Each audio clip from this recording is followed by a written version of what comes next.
Assalamualaikum warahmatullahi wabarakatuh.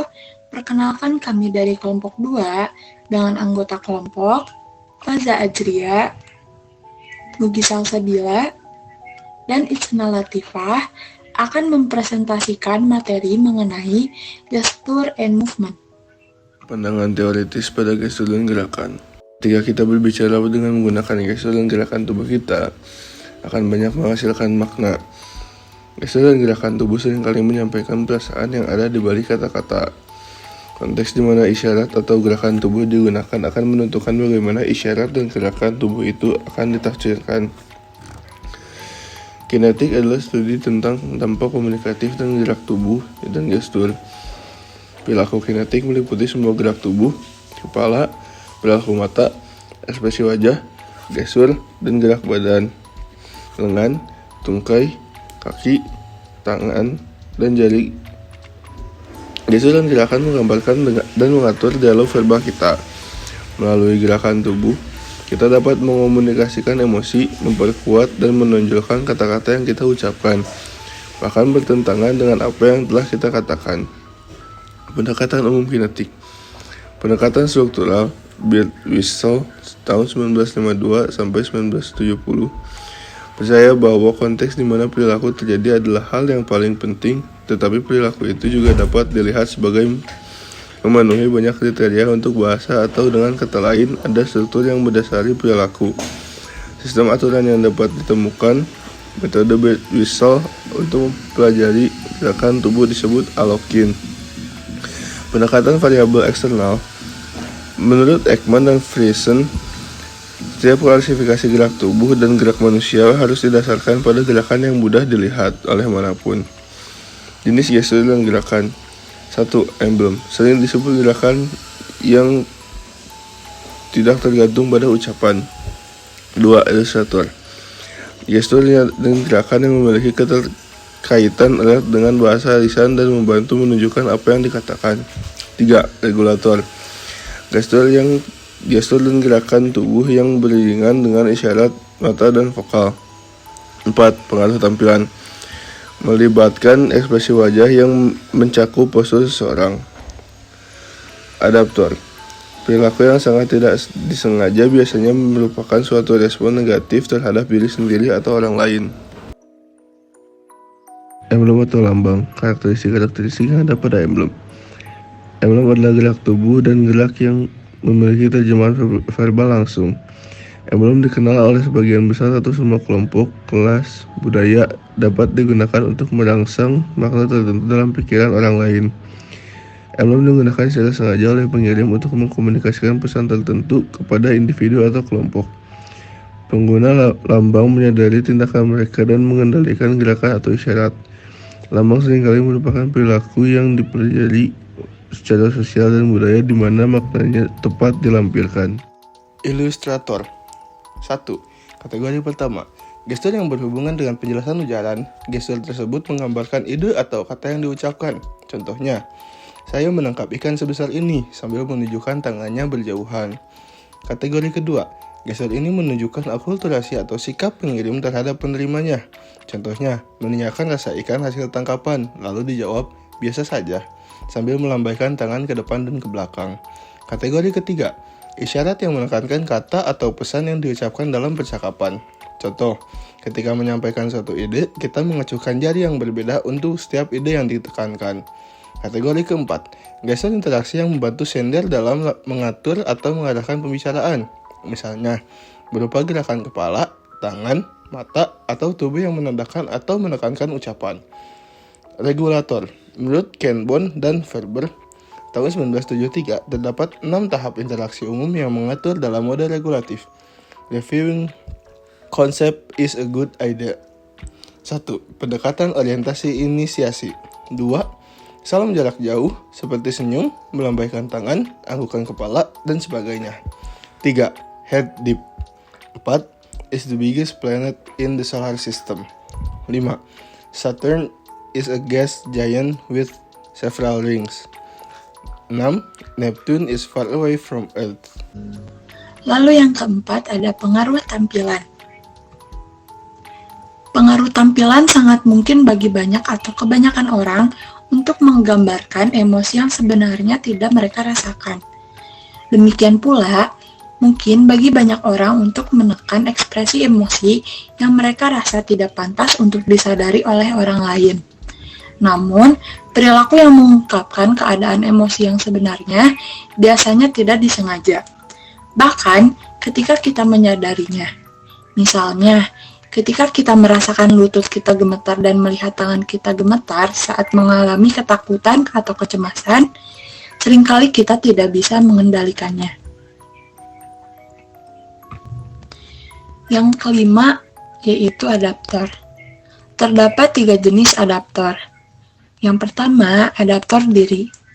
Adaptor diri merupakan tindakan nonverbal di mana individu memanipulasi tubuhnya sendiri, seperti menggaruk atau memilih rambut. Lalu yang kedua, adaptor altered directed. Jenis ini merupakan gerakan yang dirancang untuk melindungi individu dari interaksi lain. Contohnya, gerakan kaki yang tidak disadari selama berinteraksi yang mewakili ingin menjauh dari orang tersebut. Lalu yang ketiga, adaptor yang berfokus pada objek. Jenis ini memanipulasi suatu objek tertentu secara tidak sadar, seperti mengetuk pena atau memutar cincin. Deception cues atau isyarat tipuan. Penelitian tentang isyarat tipuan dan gerakan menunjukkan bahwa orang lebih mampu menyembunyikan isyarat berbohong dalam gerakan wajah dan kepala daripada di area tubuh lainnya. Sebagai encoder dan decoder nonverbal, kita dapat dengan aman menyimpulkan hal-hal berikut. Yang pertama, urgent. Perilaku tertentu yang mungkin menunjukkan bahwa seorang berbohong tergantung pada karakteristik pembohong, si pembohong, penerima kebohongan, dan konteksnya. Lalu yang kedua, pelaku belajar mengendalikan gerakan kepala dan wajah mereka ketika berbohong. Tetapi, sulit bagi mereka untuk mengendalikan semua perilaku nonverbal. Lalu yang ketiga, normal. Isyarat kebocoran tidak sama untuk semua orang. Mereka berbeda dari orang ke orang, konteks ke konteks, dan untuk emosi yang berbeda. Lalu yang selanjutnya, dengan kebanyakan pembohong atau deceivers, hampir tidak memungkinkan untuk mendeteksi kebohongan. Banyak orang adalah penipu yang sangat terampil dan pembohong yang efektif yang tidak merasa bersalah tentang kebohongan. Yakinkan diri sendiri bahwa mereka tidak berbohong, atau yakin bahwa target kebohongan mereka akan mempercayai mereka. Orang yang menarik lebih mungkin untuk dapat meyakinkan orang lain tentang ketidakbenaran daripada orang yang tidak menarik. Anak-anak dan orang dewasa yang memiliki ciri-ciri yang tampak jujur dan tampilan yang mempengaruhi seringkali diberi manfaat dari keraguan, bahkan jika seseorang mengira mereka berbohong. Orang-orang dalam budaya ini sering mengatakan bahwa orang itu tidak bisa berbohong karena dia terlihat terlalu jujur. Isyarat tipuan sulit untuk dibedakan. Kita harus berhati-hati dalam berasumsi bahwa seseorang berbohong karena dia memiliki tampilan pengaruh negatif, atau dalam asumsi bahwa seseorang mengatakan yang sebenarnya karena dia memiliki tampilan pengaruh yang jujur. Lalu selanjutnya yaitu sikap. Postur dapat menjadi sumber informasi yang kaya tentang keadaan dan hubungan emosional. Cara kita berjalan, baik dengan memantul atau melenggang, mengirimkan pesan kepada orang lain. Cara kita duduk dapat menunjukkan minat atau kebosanan. Orientasi tubuh kita terhadap orang lain selama percakapan mungkin mengatakan banyak tentang hubungan kita dengan arah orientasi dan perasaan tentang orang lain. Anda dapat menerima sinyal sosial dari seseorang dengan cara dia berdiri, berbaring, bersandar, bersantai, atau beristirahat. Lalu selanjutnya postur berkomunikasi.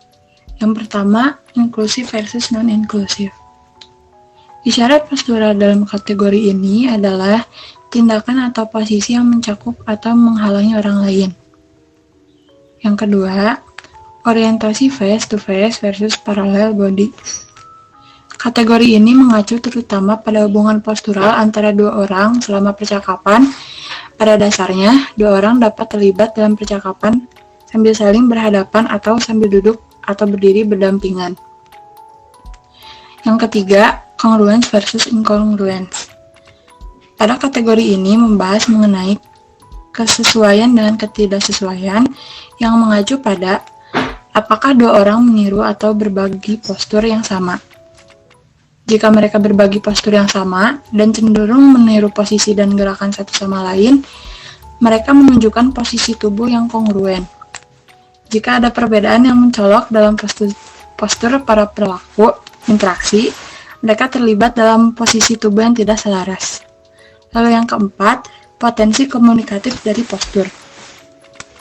Cara kita berjalan dapat menggambarkan pandangan hidup kita, sikap kita, atau emosi kita. Bahkan mungkin memberitahu orang lain banyak tentang latar belakang, budaya, atau etnis kita.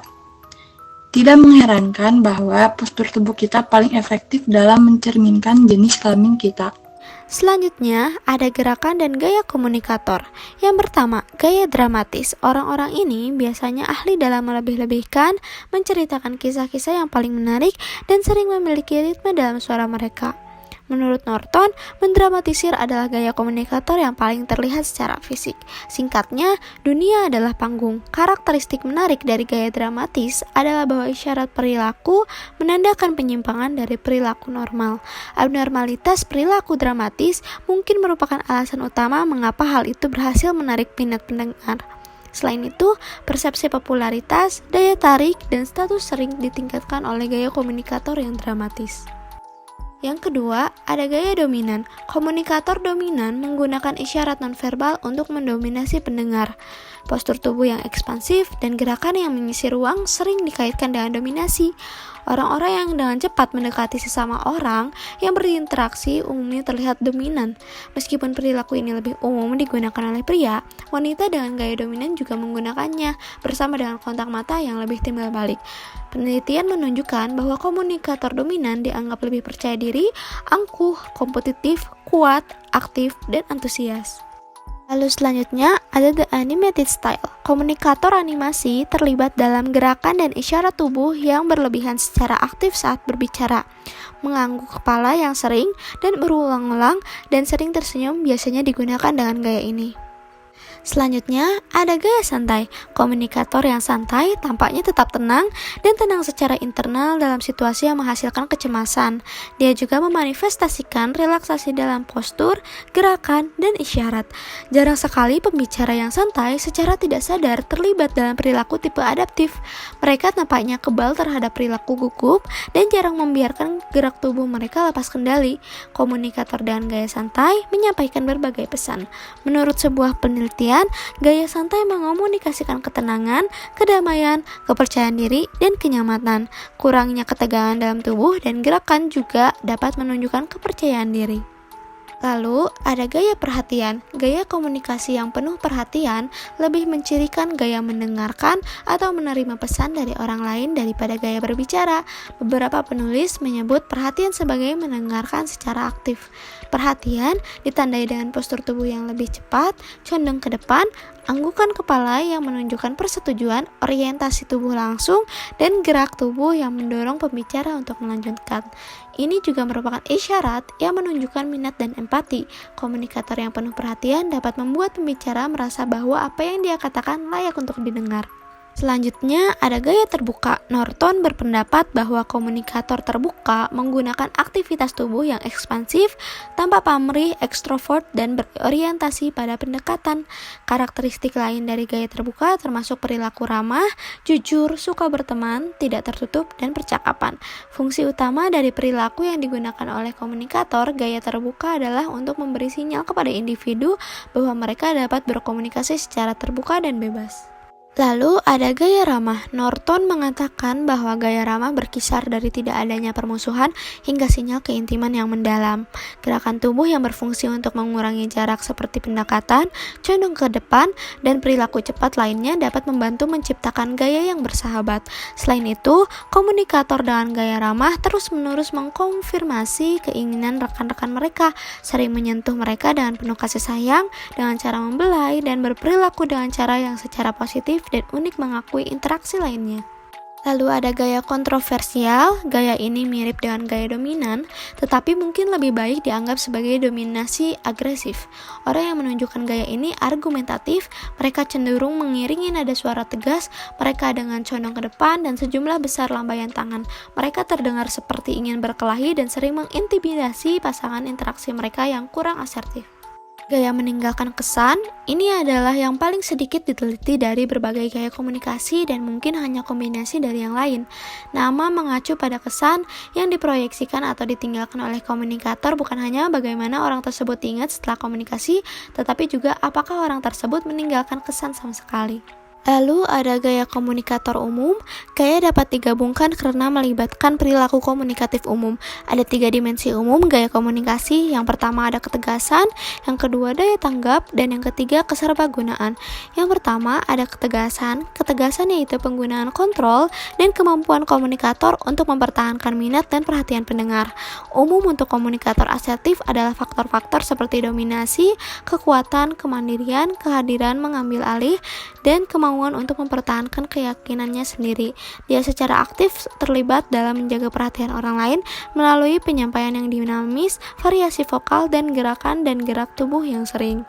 Lalu selanjutnya yang terakhir ada efek gerakan dan gestur tubuh. Yang pertama ada gaya komunikator yang dapat mempengaruhi persepsi orang lain. Lalu yang kedua menyederhanakan encoding dan decoding. Banyak yang percaya bahwa penggunaan gerakan ilustratif sebenarnya membantu kita untuk lebih mudah mengkodekan pikiran kita ke dalam kata-kata yang diucapkan. Penggunaan gerakan ilustratif dapat membantu kita memecahkan kode ucapan. Lalu selanjutnya ada peran ilustrator dalam decoding. Gerakan tubuh dapat mengurai makna pesan verbal dan memberikan cara kedua untuk memproses informasi. Orang-orang yang melukis gambar dengan gerakan mereka atau secara visual menempatkan objek imajiner di ruang sekitar mereka saat berbicara, memberikan isyarat kepada pendengarnya yang dapat diproses oleh pendengar secara spasial dan temporal saat mereka mencerna kata-kata. Lalu selanjutnya ada persepsi positif dan negatif. Penelitian menunjukkan bahwa gerakan positif atau negatif kita dapat mempengaruhi penilaian orang lain tentang daya tarik kita. Di satu sisi, anggukan kepala yang positif dan isyarat tipe persetujuan lainnya berhubungan positif dengan daya tarik. Di sisi lain, orang yang menggunakan perilaku manipulasi diri umumnya dinilai kurang menarik. Lalu yang terakhir, ada penelitian tentang kedekatan. Penelitian telah menunjukkan bahwa gerakan seperti condong ke depan, jarak yang lebih dekat, lebih banyak keterbukaan lengan dan tubuh, orientasi tubuh yang lebih langsung, dan relaksasi postural dapat mempengaruhi apakah seseorang menyukai Anda. Berkaitan erat dengan rasa suka, persepsi kehangatan dapat ditingkatkan dengan perubahan postur terhadap sesama orang yang berinteraksi dan menjaga tangan tetap diam sambil tersenyum.